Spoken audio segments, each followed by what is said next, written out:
আরে ভাই কি করতেছেন আপনি? আপনি আমাকে বাঁচালেন কেন? আমাকে মরতে দিন, ছাড়ুন।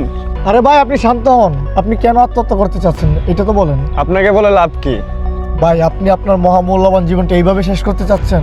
আপনি লাভ লস দেখে কি করবেন? মরেই তো যাবেন। মরার আগে একবার অন্তত কারণটা বলে যান আপনি কেন মরতে চাচ্ছেন। আমি পরীক্ষায় ফেল করেছি।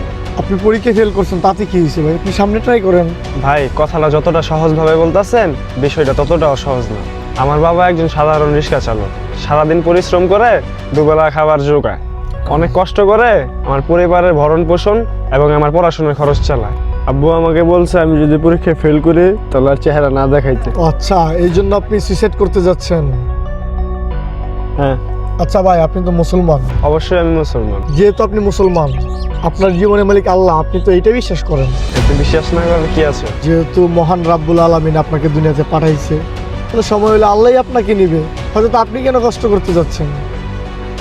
ইসলামের দৃষ্টিতে আত্মহত্যা হচ্ছে মহাপাপ। আবু হুরাইরা রাদিয়াল্লাহু তাআলা আনহু থেকে বর্ণিত, রাসূল সাল্লাল্লাহু আলাইহি সাল্লাম বলেছেন, যে ব্যক্তি পাহাড় থেকে লাফ দিয়ে আত্মহত্যা করবে সে ব্যক্তি জাহান্নামের আগুনে স্থায়ীভাবে বারবার লাফ দিতেই থাকবে।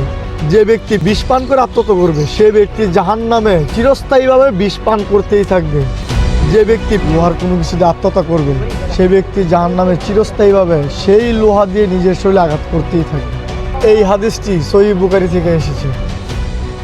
এখন আপনিই বলুন, এই 2 দিনের দুনিয়ার কষ্ট আপনি সহ্য করতে পারতেছেন না, যার জন্য আত্মহত্যা করতে যাচ্ছেন, জাহান্নামের আযাব কিভাবে সহ্য করবেন?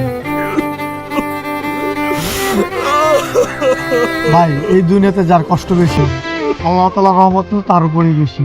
আপনি তো আপনার বাবা মাকে নিয়ে ভাবছেন। এই দুনিয়াতে আরো অনেক মানুষ আছে, অনেক ছেলেপেলে আছে যারা কি নিজের বাবা মাকে নিয়ে ভাবছে না, উল্টা আরো নেশাপানি করে নিজের জীবন ধ্বংস করে ফেলতেছে। ভাই এইভাবে জীবন ধ্বংস না করে নিজেকে আল্লাহ রাস্তায় আনুন, নামাজ পড়ুন, বাবা মার জন্য দোয়া করুন, দেখবেন ইনশাল্লাহ আপনার সব সমস্যার সমাধান হয়ে যাবে। ভাই আমি কি আপনাকে একবার জড়িয়ে ধরতে পারি? আমরা সবাই আদম সন্তান, আমরা সবাই সবার ভাই, অবশ্যই।